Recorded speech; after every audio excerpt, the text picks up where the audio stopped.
الجزائر من بين الدول العربية، كل دولة عربية لها خصائص معينة.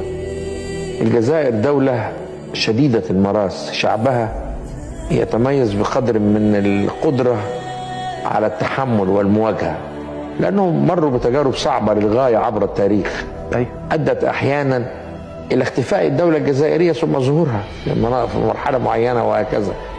الجزائر هي بقعة من شمال أفريقيا تركزت فيها قبائل معينة ما بين عرب وأمازيغ، ولكنها ظلت دائما في صراع مع التاريخ ومع القوى المحيطة بها، وبالتالي لديهم قدر من الجلد والقدرة على المواجهة قد لا يكون متاح لغيرها.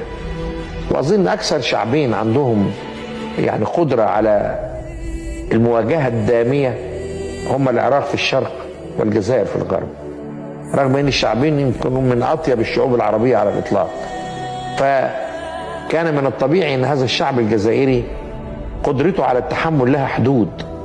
هو شعب ما هوش سهل القياد، شعب ما هوش طيع بطبيعته، شعب يستطيع أن يواجه فرنسا التي لم ينقذها إلا شارل دي جول بالخروج من ذلك. أنقذها من الجزائر، من الجزائر. شارل دي جول أنقذ فرنسا من الجزائر. وبالتالي الشعب الجزائري كان له رأي واضح، وأنا أعتقد أنه لو كان الرئيس